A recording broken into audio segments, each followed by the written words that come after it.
Pemirsa, 2 hari pasca terbakarnya ruang kerja Wakil Gubernur di Gedung Negara Gerahadi Surabaya, hingga kini lokasi masih dijaga ketat oleh pasukan TNI. Sejumlah kendaraan rantis juga terpantau disiagakan di halaman Gedung Negara Gerahadi. Sementara itu, pasca insiden kerusuhan dan pembakaran kantor DPRD Kota Makassar pada Jumat malam lalu, Pemkot memberlanjutkan sistem kerja work from home atau work from anywhere bagi ASN maupun non-ASN, serta mengimbau siswa SD dan SMP untuk belajar daring. Informasi selengkapnya kita terhubung dengan jurnalis Metro TV, ada Belinda Firda dari Surabaya dan Sabda Role dari Makassar. Kita akan ke Belinda terlebih dahulu. Belinda, bagaimana situasi terkini di sana? Jose, Valeri, dan pemirsa, selamat pagi. Bisa saya gambarkan saat ini di Gedung Negara Gerahadi Surabaya masih dijaga ketat oleh tim dari TNI AD maupun TNI AL. Dan bisa saya gambarkan di belakang saya ini adalah jalan raya di depan Gedung Negara Gerahadi. Masih banyak masyarakat yang penasaran, ada sebagian mereka yang berjalan sambil menengok untuk melihat kondisi saat ini bagaimana Gedung Negara Gerahadi. Ada juga mereka yang memang berhenti dan mengambil foto kondisi saat ini Gedung Negara Gerahadi yang habis terbakar. Kalau bisa kita gambarkan, kita review kembali pemirsa, bahwa Gedung Negara Gerahadi ini memang terbakar pada hari Sabtu malam sekitar pukul 21:38 waktu Indonesia Barat. Dan saya akan ajak Anda pemirsa untuk melihat bagaimana situasi atau kondisi terkini gedung di sisi barat pasca terbakar kemarin.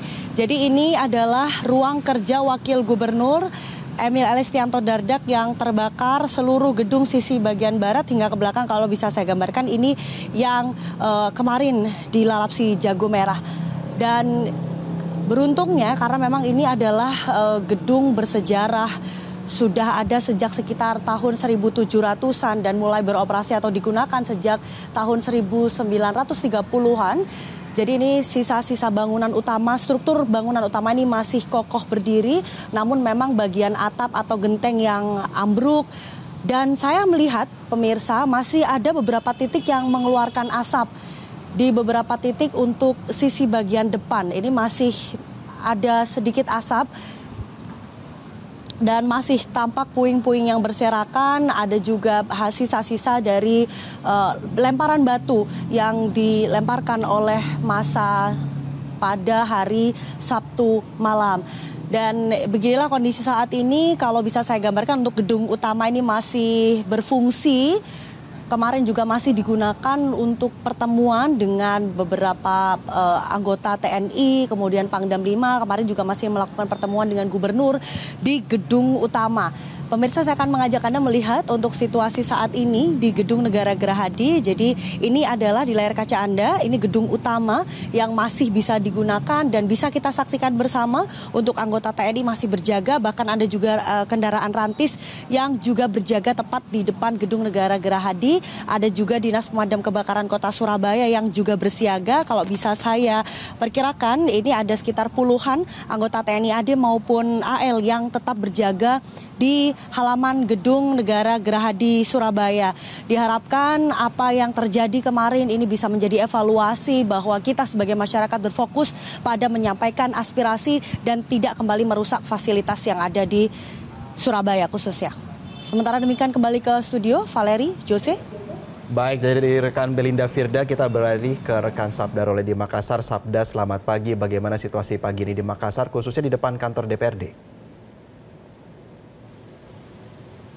Ya, selamat pagi. Pasca insiden kerusuhan dan juga pembakaran di kantor DPRD Makassar maupun juga di kantor DPRD Sulawesi Selatan, pagi ini situasi di Makassar kondusif, di mana pantauan kami masyarakat beraktivitas normal seperti biasa.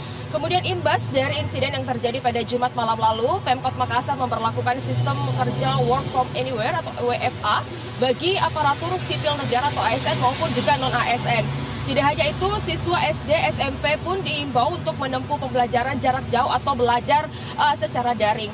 Kebijakan ASN untuk WFA diatur melalui surat edaran yang ditekan Wali Kota Makassar Munafri Arifudin pada 31 Agustus 2025 kemarin. Kebijakan ini merupakan langkah antisipasi kejadian yang mungkin timbul akibat situasi terkini di Makassar, di mana dalam surat edaran tersebut WFA memberikan fleksibilitas kepada pegawai untuk melaksanakan tugas dari lokasi manapun, baik itu di kantor, di rumah maupun tempat lain yang mendukung produktivitas. Kemudian Pemkot Makassar ini menegaskan bahwa pelayanan publik tidak akan terganggu selama WFA dan unit kerja yang bersentuhan langsung dengan masyarakat tetap diwajibkan bertugas di kantor. Di satu sisi, Dinas Pendidikan Makassar juga menginstruksikan seluruh satuan pendidikan jenjang PAUD, TK, SD, SMP, baik itu negeri maupun juga swasta untuk melaksanakan pembelajaran secara daring mulai dari hari ini 1 September sampai dengan 4 September 2025. Kemudian kami juga informasikan untuk situasi di tempat saya melaporkan saat ini, yakni tepat di depan kantor DPRD Makassar.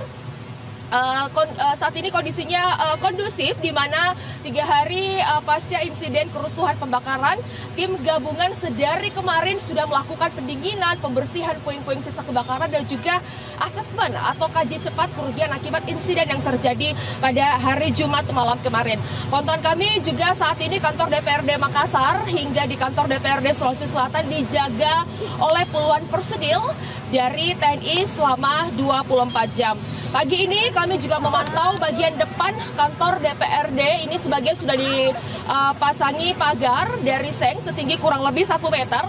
Hal ini juga merupakan salah satu upaya untuk menghindari tumpukan masyarakat yang memang sedari kemarin datang ke lokasi ini untuk melihat kondisi kantor dan juga menyebabkan kemacetan di Jalan APP Tarani. Meski puing-puing bangunan yang berada di dalam area kantor ini sudah dibersihkan, namun kami melihat di sini bangkai kendaraan roda 4 yang terbakar belum dievakuasi dan masih berada di tempatnya.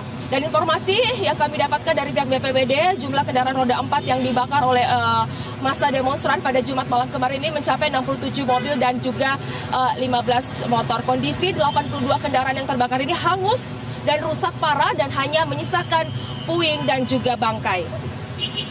Untuk sementara demikian, dari Makassar saya kembalikan ke rekan di studio. Baik, terima kasih jurnalis Metro TV Sabda Role dari Makassar, dan sebelumnya ada rekan Belinda Firda dari Surabaya. Selamat kembali bertugas. Jelajahi cara baru mendapatkan informasi. Download Metro TV Extend sekarang.